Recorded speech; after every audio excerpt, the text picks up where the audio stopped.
Praise the lord. దేవుని పరిశుద్ధమైన నామంలో వాక్యంను వినుచున్న మీ అందరికీ ప్రభువు పేరట మా యొక్క శుభాభివందనములు తెలియజేస్తున్నాము. దేవాతి దేవుడు మన జీవితాలలో మరొక రోజును అనుగ్రహించిన విధానం బట్టి మనం ఎప్పుడూ కూడా దేవుని యొక్క నామంను స్తుతించే వారంగా, దేవుని యొక్క నామంను గనుపరిచే వారంగా ఉండాలండి.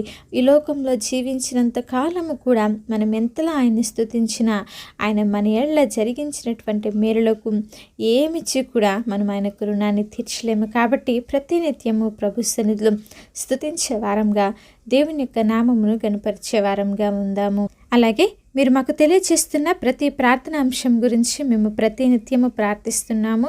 ఇంకా మీ యొక్క ప్రార్థన అవసరతలను పైన కనిపిస్తున్న నెంబర్కి కానీ కింద కామెంట్ సెక్షన్లో కానీ మీరు మాకు తెలియజేసిన ఎడల మేమందరం కూడా మీ గురించి ప్రార్థన చేస్తాము. దేవుని యొక్క ఉన్నతమైన కృప, ఆశీర్వాదము మీకు, మీ కుటుంబాలకు తోడై ఉండునుగాక. ఈరోజు దేవుని వాగ్దానము, యెహోవా నాకు మహోపకారములు చేసి ఉన్నాడు, నేను ఆయనను కీర్తించెదను. కీర్తనల గ్రంథము 13వ కీర్తన 6వ వచనము.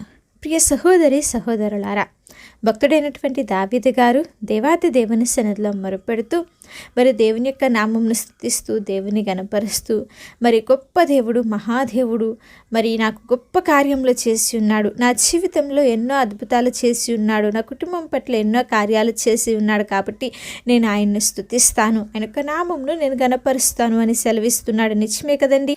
దేవుడు తన జీవితంలో చేసిన కృపను బట్టి, తన జీవితంలో జరిగించిన కార్యములను బట్టి, మరి ఇశ్రాయేలు ప్రజలను ఏలటానికి దేవుడిచ్చినటువంటి అవకాశంను బట్టి, దావీదుకి ఇచ్చినటువంటి శక్తిని బట్టి, మరి దావీదు ప్రతినిత్యము అతనికి ఎదురైన ప్రతి శ్రమలో నుంచి తప్పించిన పరిస్థితిని బట్టి, దేవాతి దేవుడు అతన్ని నడిపించిన విధానం బట్టి, అతన్ని ధైర్యపరిచినటువంటి పరిస్థితులన్నింటినీ కూడా జ్ఞాపకం చేసుకొని అంటున్నాడు, దేవాతి దేవుడు నాకు మహా గొప్ప కార్యములు చేసి ఉన్నాడు, కాబట్టి నేను ప్రతినిత్యము దేవుని స్తుతిస్తాను, నేను నిత్యము దేవాతి దేవుని యొక్క నామమును గణపరుస్తాను అని సెలవిస్తున్నాడు. మరి ఈరోజు మన జీవితాల్లో కూడా దేవుడు ఎన్నో గొప్ప కార్యాలు చేశాడు కదా, ఎన్నో అద్భుతాలు చేశాడు, ఎన్నో ఆశ్చర్యక్రియలు చేశారు. అసలు మనం బ్రతికి ఉన్నాము, ఈ రీతిగా జీవిస్తున్నామంటే అది దేవుని యొక్క ఉచితమైన కృప. మరి మనము దేవుని స్తుతించొద్దా, దేవుని యొక్క నామమును గణపరచొద్దా? మందిరానికి వెళ్ళి అన్యజనులందరి ఎదుట దేవుని గురించిన సాక్ష్యాన్ని మనం ఇవ్వాలి కదా. మరి అలాగా ఇవ్వకుండా ఏదో అలవాటు ప్రకారంగానో ఆచార భక్తి చేస్తూ, ఏదో మనం మందిరానికి వెళ్ళాలంటే వెళ్ళి ఏదో పైపైన పాటలు పాడుతూ, పైపైన ఆరాధన చేస్తూ దేవుణ్ణి మనం అవమానపరుస్తున్నాం. మనం హృదయపూర్వకంగా దేవుణ్ణి ఆరాధన చేయాలని, ఆయన సన్నిధిలో సంతోషించాలని, మనం విరిగి నలిగినటువంటి మనసుతో దేవుణ్ణి స్తుతించాలని ఆయన ఆశపడుచున్నాడు. అప్పుడు నీ ప్రార్థన వినాలని ఆయన ఆశపడుచున్నాడు. కాబట్టి మనం ఏమి చేయాలంటే, మనకి ఒక స్వరాన్ని ఇచ్చింది ఆయన, జీవితాన్ని ఇచ్చింది ఆయనే, ఆయుష్ని ఇచ్చింది ఆయనే, కుటుంబాన్ని ఇచ్చింది ఆయనే. కాబట్టి నామకార్థంగా గర్వముతో కాకుండా నీకు హృదయపూర్వకంగా నీ పట్ల, నీ కుటుంబం పట్ల దేవుడు చేసినటువంటి కృపలను బట్టి, ఆయన ఇచ్చినటువంటి కాపుదల విషయమై, ఆయన ఇచ్చినటువంటి ఆరోగ్యమును బట్టి ప్రతి విషయంలో కూడా మనము దేవునికి కృతజ్ఞతాస్తుతులను, కృతజ్ఞత అర్పణలను ప్రభు సన్నిధిలో అర్పించే వారంగా, చెల్లించే వారంగా ఉండాలి. మరి కొంతమందికైతే ఆరాధన చేసుకోవడానికి, దేవుణ్ణి స్తుతించడానికి వాళ్ళకి అవకాశం లేదు. అవకాశం లేకపోయినా వాళ్ళు ఏదో ఒక విధంగా సమయాన్ని కుదుర్చుకొని దేవుని సన్నిధిలో దేవుణ్ణి స్తుతిస్తున్నారు, గణపరుస్తున్నారు. కానీ నీకు నాకు అలా కాదు కదా. మనకి దేవుడు ఆయన్ని స్తుతించడానికి సమయాన్ని ఇచ్చాడు, ఆయన్ని గణపరచడానికి మనకు ఒక గొప్ప అవకాశాన్ని ఇచ్చాడు. మరి ఇచ్చినటువంటి అవకాశాన్ని మనం ఏం చేయాలంటే సద్వినియోగం చేసుకోవాలి. లోకంలో ఒక సామెత ఉంది కదా, మరి చేతులు కాలేక ఆకులు పట్టుకుంటే లాభం ఏమిటని. మరి ఈ లోకంలో ఉన్నంత కాలము దేవుని స్తుతించుకోకుండా చనిపోయిన తర్వాత మరి అక్కడ ధనవంతుడు నరకంలో ఉండి బాధపడుతున్నాడు కదా. అయ్యో, నేను లోకంలో ఉన్నంత కాలం ఆయన స్తుతించలేదు, ఆయన గణపరచలేదు, మరి ఇక్కడికి వచ్చి నేను ఇలా బలైపోయాను, ఇలా నరకంలో వేదన పడుతున్నాను అని చెప్పి అక్కడుండి ప్రార్థన చేస్తున్నాడు. అప్పుడు ప్రార్థన చేస్తే ప్రయోజనం ఏమిటండి కదా. దేవుడు మనకి సమయాన్ని ఇచ్చాడు, దేవుడు మనకి అవకాశాన్ని ఇచ్చాడు. కాబట్టి మనం ఏం చేయాలంటే ప్రభు సన్నిధిలో ఆ యొక్క అవకాశాన్ని మనము సద్వినియోగం చేసుకోవాలి.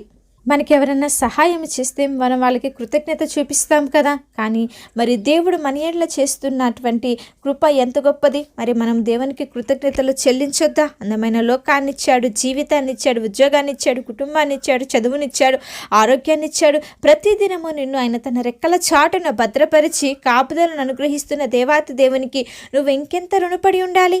కానీ ఆయన ఎప్పుడూ ఒకటే కోరుకుంటున్నాడు, ఏంటంటే ఆయన మన యొక్క హృదయాన్నే కోరుకుంటున్నాడు. కాబట్టి మన జీవితంలో ఫస్ట్ ప్రిఫరెన్స్ అనేది మనము దేవునికే ఇవ్వాలండి. ఆయన మన కొరకు తన యొక్క సర్వస్వాన్ని పోగొట్టుకున్నాడు. కానీ నువ్వు నేను మాత్రము బిజీ లైఫ్ అని చెప్పి దేవుణ్ణి ఆరాధించడానికి సమయాన్ని ఇవ్వకోకుండా మన ఇష్టానుసారంగా బ్రతుకు టైం లేదనో సమయం లేదనో ఎంతగానో మన యొక్క సమయాన్ని వృధా చేస్తున్నామండి. లోకంలో ఎన్నో సమస్యలతో బాధలతో బాధపడుతున్న నీకు మనశ్శాంతిని ఇవ్వాలని ఆయన ఎదురు చూస్తున్నాడు. కాబట్టి ఇకనైనా దేవుని మందిరానికి వెళ్దాం. ఆయన సన్నిధికి వెళ్ళి దేవుని స్తుతిస్తూ దేవుని సన్నిధిలో ఉండే ఆనందమును, ఆశీర్వాదమును, దీవెనలను మనం మన యొక్క జీవితాల్లో మనకు కుటుంబాల్లో పొందుకునేవారుగా ఉందాము. అట్టి కృప దేవాతి దేవుడు మనందరికీ అనుగ్రహించునుగాక. చిన్న ప్రార్థన. పరిశుద్ధుడా, దయగలిగిన మా తండ్రి, ప్రేమపూర్ణుడా, శ్రేష్టమైన కృప కలిగిన నామమును బట్టి మీకు స్తుతులు స్తోత్రములు చెల్లిస్తున్నాము తండ్రి.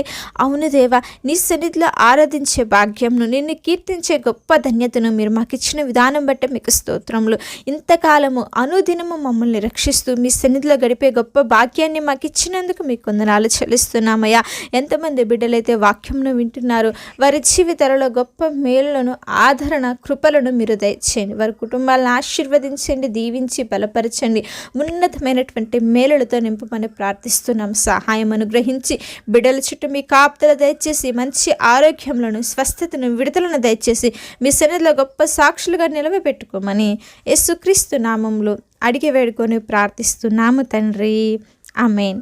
అలాగే మీ యొక్క ప్రార్థన అవసరతలను మాకు తెలియచేసిన యెడల మేమందరము కూడా మీ గురించి ప్రార్థన చేస్తాము.